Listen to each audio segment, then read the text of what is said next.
Now on We Love Movies, we're delighted to be joined by filmmaker Shimmy to talk to us about his new film, Good Cake, Bad Cake, which is a story about the band Lear. Shimmy, welcome along to the show. First off, the band Lear, I'd heard of them, but I didn't know their music intrinsically. I'm just kind of curious as why you thought their story would make for a good documentary.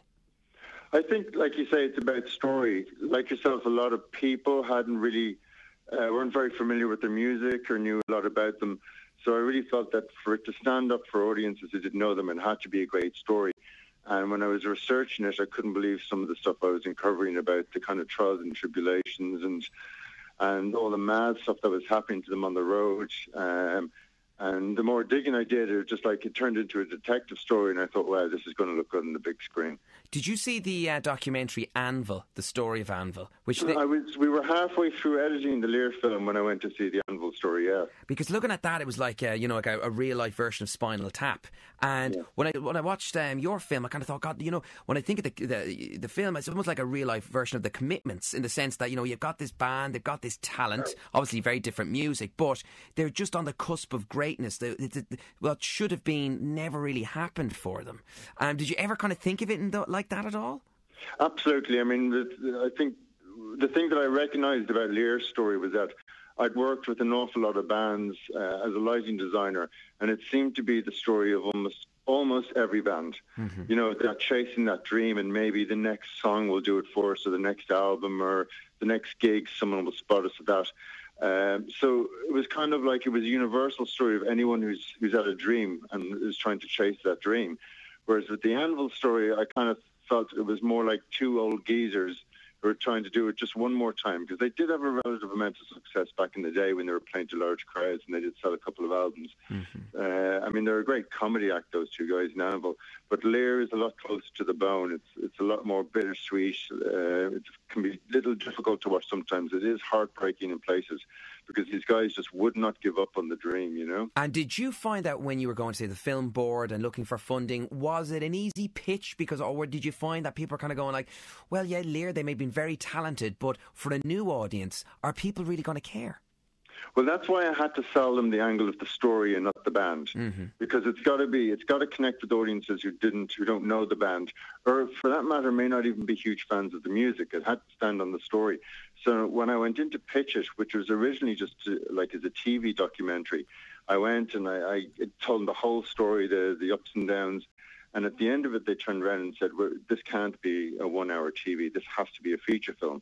So I knew we had something then, And how long did it take you then, from conception then to the editing process? How long did it take all together to make it happen? 6 years in total. Wow, 6 years. It started with literally just going down to one of their gigs in Vicar Street. They were doing a fundraiser to raise money for the legal battle. And I just went down with some mates. We filmed the show. I started editing it together. I started sticking in some old archive of them, like on the Den with Zig and Zag. And I just kind of like a jigsaw puzzle, just this amazing picture began to emerge. That's when we went looking for the money. And then 6 years later, it's taken us that long to finally get it to the big screen. And what were some of the lads like to speak to? Were they all very accommodating and very and prepared to open up and to really kind of reveal stuff they probably mightn't have talked about before on camera? There was a lot of that. I think it helped the fact that I knew them, that I'd worked with them as a lighting designer, that there was an element of trust there, which is obviously very important. Mm-hmm. And I don't think, when we started, there were long sessions, the interviews, and I think when we finally got the coffee and the fag out of the way and sat down to it, I don't think they really realised what they were going to say until it came to it. And they got so involved in it, it became quite a cathartic experience for them. So I think they found themselves saying things that they didn't realise they were going to say. But at the end of the day, I think they were kind of relieved that an awful lot of stuff came out and it was finally out in the open and it was all there for everyone to see. Well, Shimmy, you're also an editor as well. And was this a very difficult, painstaking process to edit this together? Because there's so much material there. There could have been so many different narratives, I could imagine, at the same time. I have a director's cut that's 5 hours long.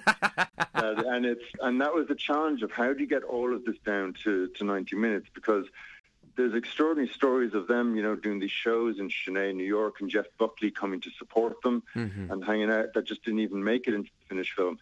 But at the end of the day, I had to tell a story that was totally that was very clear because there's so many twists and turns.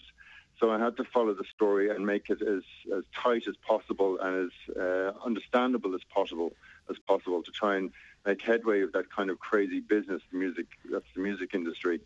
So it just took. That's why it took so long, was to try and edit all that hundreds of hours down to a really enjoyable 90 minutes. Did you see much parallels, really, between the trials and tribulations of the music business by the way of the movie industry? Because I'm sure there's been times where you've, like the band, were close to getting certain projects off the ground and they didn't happen. And did you feel as well that you could also put a personal stamp using Lear as a way to try and communicate maybe hard times you've had in the industry?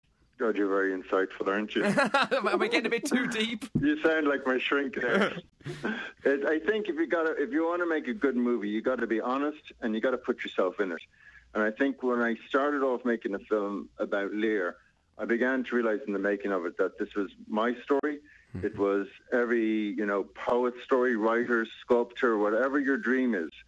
That's everybody's story. It's so universal, that sense of that utter frustration of, well, how long do you give this dream? At what point do you say, I'm going to give up and I'm going to try and get a 9-to-5 job, or I'm going to try and do something that won't give me, that maybe financially will be more rewarding, but won't give me that kind of emotional reward. Mm-hmm. So it is my story. I think it's anyone who's ever had a dream, it's their story too. Well, Shimmy, it's an excellent film. I thoroughly enjoyed it. For those that would be interested in going along to see Good Cake, Bad Cake, the story of Lear, where can they go and see it? They come down to the Factory Cinema on Barrow Street. I think the nearest dart is Grand Canal Dock, and we're screening 2 screenings a night, 8 o'clock and 9:40, sponsored by Tiger Beer, so there's one for everyone in the audience, and Thursday, Friday, Saturday and Sunday we're screening. Shimmy Marcus, thank you so much for your time, and we greatly appreciate it, and we wish you all the success with the film, and we look forward to seeing what you're doing next, which, if I'm right in thinking, you're the editor on Life's a Breeze, is that true? That's right, Lance Daly's new film, Fionnuala Flanagan, Pat Short, hopefully that's coming out this summer, and that's great fun as well. So. And are you working on the next director gig? Always something in the pipeline. You got to keep, maybe that next film will be the one that brings us to Hollywood. You never know. Fingers crossed. Shimmy Marcus, thanks for your time. Cheers.